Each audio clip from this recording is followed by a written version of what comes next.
열왕기하 16장 1에서 20절 말씀입니다.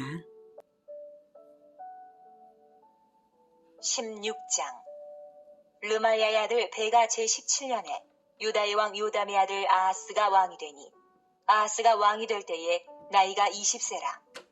예루살렘에서 16년간 다스렸으나 그의 조상 다윗과 같지 아니하여 그의 하나님 여호와께서 보시기에 정직히 행하지 아니하고 이스라엘의 여러 왕의 길로 행하며 또 여호와께서 이스라엘 자손 앞에서 쫓아내신 이방 사람의 가증한 일을 따라 자기 아들을 불 가운데로 지나가게 하며 또 산당들과 작은 산 위와 모든 푸른 나무 아래에서 제사를 드리며 분향하였더라. 사랑하는 형제 여러분, 12월 8일 목요일 새벽 묵상에 오신 것을 환영합니다. 남북 두 왕국의 폐역의 역사를 번갈아가며 열왕기가 보여주고 있는 중인데요. 끝내 타락한 남북 두 왕국이 하나님의 심판으로 마침내 각각 멸망하기까지의 이 역사 이야기는 하나님의 오래 참으심을 보여주는 것에 다름 아닙니다.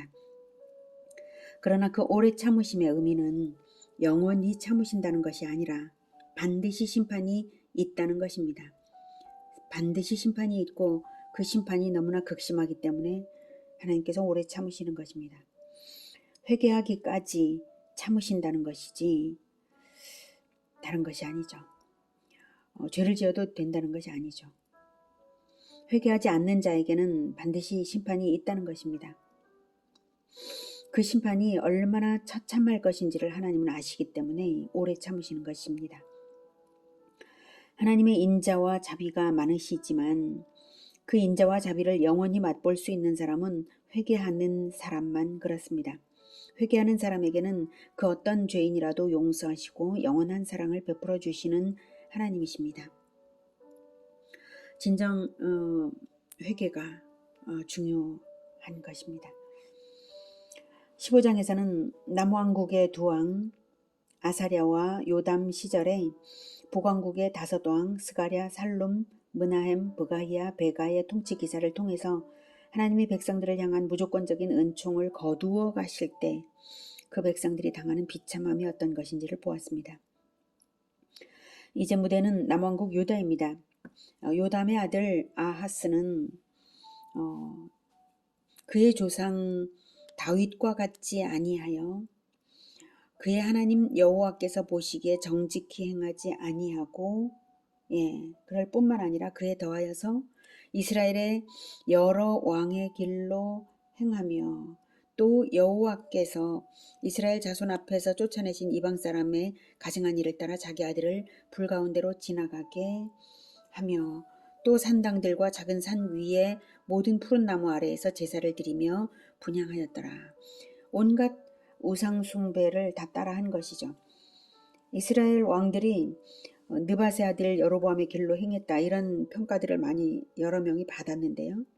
아하스는 느밧의 아들 여로보암의 길로만 아니라 이스라엘 여러 왕의 길로 행했다는 거예요. 여러 가지 잡귀잡신들을 다 섬긴 겁니다. 게다가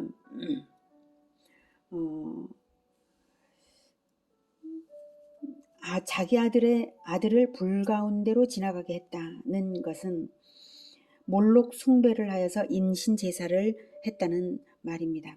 몰록은 암몬 족속의 우상인데요. 부모가 자기 아들을 불에 태워서 바치는 예배의식을 가지고 있습니다. 성경에서는 철저히 금지된 극악무도한 죄악임은 말할 것도 없습니다. 바로 그러한 죄악을 범한 아하스 치하에서 남유다 왕국은 선왕 아사랴와 요담이 이룩한 번영을 순식간에 잃어버리는 징계를 당할 수밖에 없었던 것입니다. 5절부터 이때에 아람의 왕 르신과 이스라엘의 왕 르말야의 아들 베가가 예루살렘에 올라와서 싸우려 하여 아하스를 애워쌌으나 능히 이기지 못하니라. 당시에 아람의 왕 르신이 엘랏을 회복하여 아람에 돌리고 유다 사람을 엘랏에서 쫓아내었고 아람 사람이 엘랏에 이르러 거기에 거주하여 오늘까지 이르렀더라. 아하스가 아스루 왕 디글랏 빌레셀에게 사자를 보내 이르되 나는 왕의 신복이요 왕의 아들이라. 이제 아람 왕과 이스라엘 왕이 나를 치니 청하건대 올라와 그 손에서 나를 구원하소서. 하고 아하스가 여호와의 성전과 왕궁 곳간에 있는 은금을 내어다가 아수르 왕에게 예물로 보냈더니 아수르 왕이 그 청을 듣고 곧 올라와서 다메섹을 쳐서 점령하여 그 백성을 사로잡아 기르로 옮기고 또 르신을 죽였더라. 네, 당시 아람과 북이스라엘은 반아수르 동맹 체제를 구축하고 있었습니다. 그러나 남유다 왕 아하스는 오히려 친아수르 정책을 펼쳤기 때문에 아람과 북이스라엘이 미리 남유다를 친 것입니다. 그래서 엘랏은 완전히 빼앗겼고요. 그런데 이것은 하나님의 경고에 지나지 않았어요. 우선은 남유다를 보호하셨거든요. 5절에 그때에 아람의 왕 르신과 이스라엘의 왕 르말랴의 아들 베가가 예루살렘에 올라와서 싸우려 하여 아하스를 애워쌌으나 능히 이기지 못하니라. 이렇게 된 것은 당시 선지자 이사야가 예언한 것입니다. 선지자 이사야는 침략을 당해 시리에 빠진 아하스에게 위로와 확신을 주면서 오직 여호와께서 그렇게 하시는 것이니 여호와만 믿으라. 여호와께서 이제 이기게 하신다라고 한 것입니다. 그러나 아하스는 눈에 안 보이는 하나님보다 눈에 보이는 열강 아수르에게 도움을 청했습니다. 그 부분을 한번 보도록 하겠습니다. 이사야 7장 3에서 13절입니다. 2절부터 볼게요. 어떤 사람이 다윗의 집에 알려 이르되 아람이 에브라임과 동맹하였다. 하였으므로 왕의 마음과 그의 백성의 마음이 숲이 바람의 흔들림같이 흔들렸더라. 네, 에브라임은 이스라엘을 말합니다. 북이스라엘 3절 계속. 그때 여호와께서 이사야에게 이르시되 너와 내 아들 스알야숲은 윗모수도 끝 세탁자의 밭 큰 길에 나가서 아하스를 만나 그에게 이르기를 너는 삼가며 조용하라. 르신과 아람과 르말리아의 아들이 심히 노할지라도 이들은 연기나는 두 부직갱이 그루터기에 불과하니 두려워하지 말며 낙심하지 말라.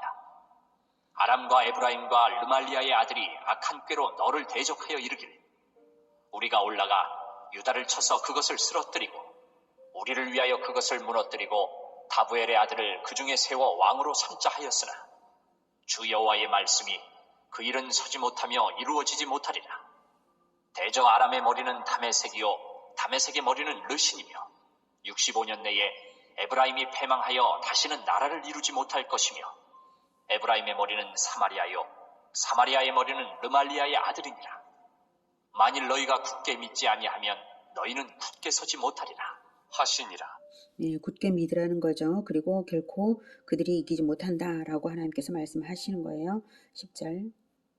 여호와께서 또 아하스에게 말씀하여 이르시되 너는 내 하나님 여호와께 한 징조를 구하되 깊은 데에서든지 높은 데에서든지 구하라 하시니 네, 이 징조를 구하라는 것은 9절까지의 그 말씀을 믿을 수 있도록 두려워하지 않도록 한 징조를 구해라. 그럼 그 징조를 당장에 보여주어서라도 내 믿음을 도와주겠다 이 뜻이에요.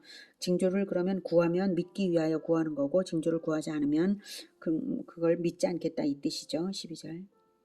아하스가 이르되 난 구하지 아니하겠나이다. 난 여호와를 시험하지 아니하겠나이다. 한지라. 이사야가 이르되 다윗의 집이여 원하건대 들을지어다. 너희가 사람을 괴롭히고서 그것을 작은 일로 여겨 또 나의 하나님을 괴롭히려 하느냐. 네, 아하스는 눈에 안 보이는 하나님보다 눈에 보이는 열강 아수르에게 도움을 요청하기 위해서 나는 구하지 아니하겠나이다. 나는 여호와를 시험하지 아니하겠나이다. 라고 말을 한 것이 바로 그 말입니다. 아하스는 여호와를 믿지 않았습니다. 오히려 아하스는 이사야의 예언을 들을 때에 속으로 계획한 것이 바로 그 여호와의 성전과 왕궁 곳간에 있는 은금을 내어다가 아수르 왕에게 예물로 보낼 꿍꿍이였던 것이죠. 그래서 그렇게 실행을 했고요. 따라서 하나님은 이사야의 예언대로 비록 남유다는 아람 이스라엘 연합군의 공격에서부터는 구원함을 얻었으나 이사야의 예언대로요 한 것이지만 대신 아수르의 압제를 당하는 처지에 떨어지게 되는 것입니다.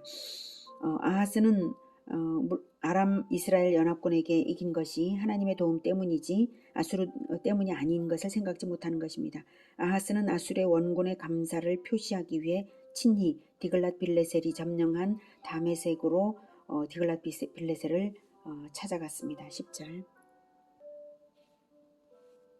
아하스 왕이 아스루의 왕 디글랏 빌레셀을 만나러 다메섹에 갔다가 거기 있는 제단을 보고 아하스 왕이 그 제단의 모든 구조와 제도의 양식을 그려 제사장 우리아에게 보냈더니 아하스 왕이 다메섹에서 돌아오기 전에 제사장 우리아가 아하스 왕이 다메섹에서 보낸 대로 모두 행하여 제사장 우리아가 제단을 만든지라.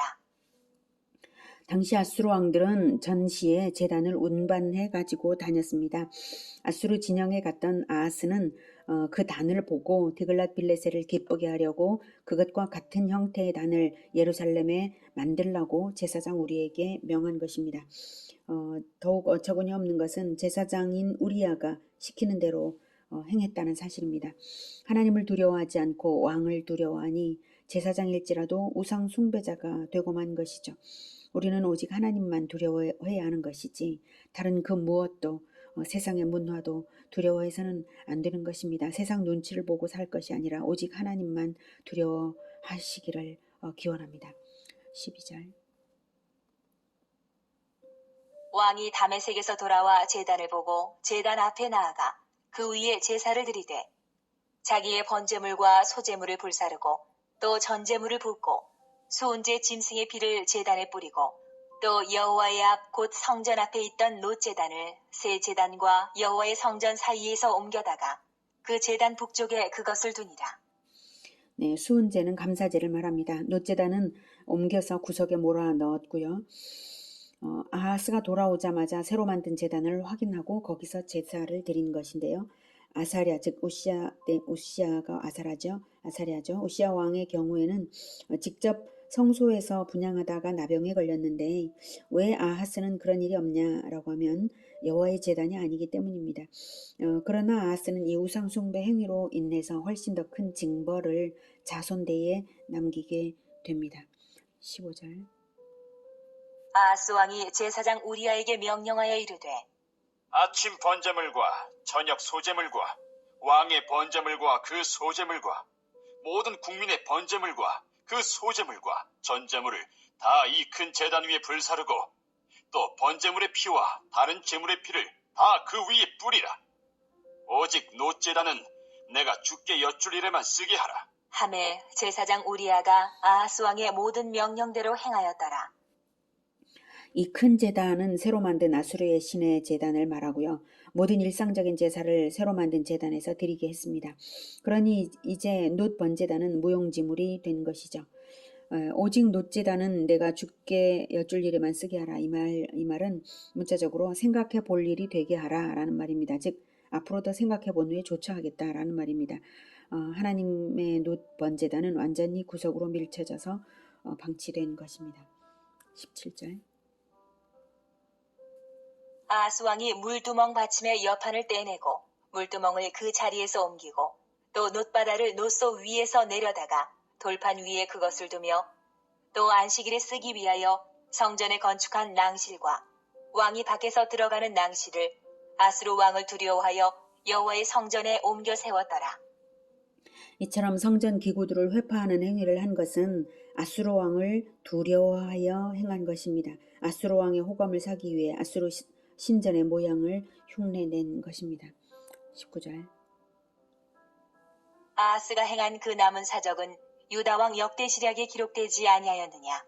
아하스가 그의 조상들과 함께 자매 다윗성에 그 열조와 함께 장사되고 그의 아들 히스기야가 대신하여 왕이 되니라. 오늘은 남유다 왕까지도 북이스라엘을 본받고 아수르의 우상 숭배를 본받아서 극악하게도 아들을 인신제사까지 드렸던 것을 보았습니다. 하나님께서는 그러나 아하스 시대에는 징벌을 당장에 내리지 않으셨다는 사실입니다. 이것이 두려운 것입니다. 우리가 우리 시대에 태평한 것이 우리의 공로가 아닌 것이고 오직 하나님의 오래 참으심 때문임을 생각하고 속히 각성해야 함을 알 수가 있습니다. 아하스는 실제로 자기 아들을 인신제사까지 했는데 우리 시대는 어떤가요? 인신제사는 아닐지라도 세상 신에 넘겨주고 있는 많은 일들이 있지 않습니까? 세상을 두려워하여서 세상을 본따라하고 세상이 하는 대로 내버려 두고 그래서 세상에게 넘겨주고 있는 일들, 그래서 그 결과들로서 자녀 세대들이 잡귀잡신에 홀려서 귀신 축제가 흥했고 동성애 축제가 흥하고 있는 것 아닌가요? 더 이상 영적인 대를 잇지 않기 때문에 육적인 대가 끊기고 있는 것 아닌가요? 심히 아파하며 회개하며 속히 개혁을 시작해야만 할 때입니다. 기도하겠습니다. 하나님, 우리 세대를 용서하여 주시옵소서. 하나님, 자녀 세대를 잃고 있는 것을 불쌍히 여겨주시고 이제 다시 회복할 수 있도록 도와주시옵소서. 이제라도 자녀 세대에게 성경을 가르쳐서 함께 성경을 배워서 올바르게 하나님을 섬길 수 있도록 하나님 아버지 도와주시옵소서. 우리가 회개합니다. 우리가 잘못했습니다. 한국 기독교 초기에 학교를 세워서 매일매일 성경을 가르쳤던 것을 우리가 버리고 주일날만 겨우 불러서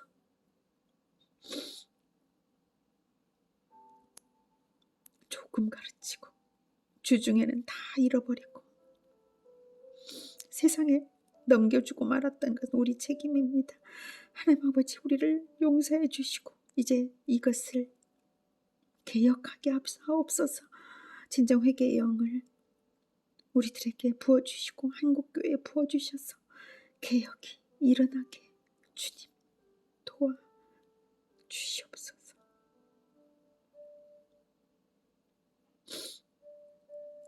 예수 그리스도 이름으로 기도드립니다.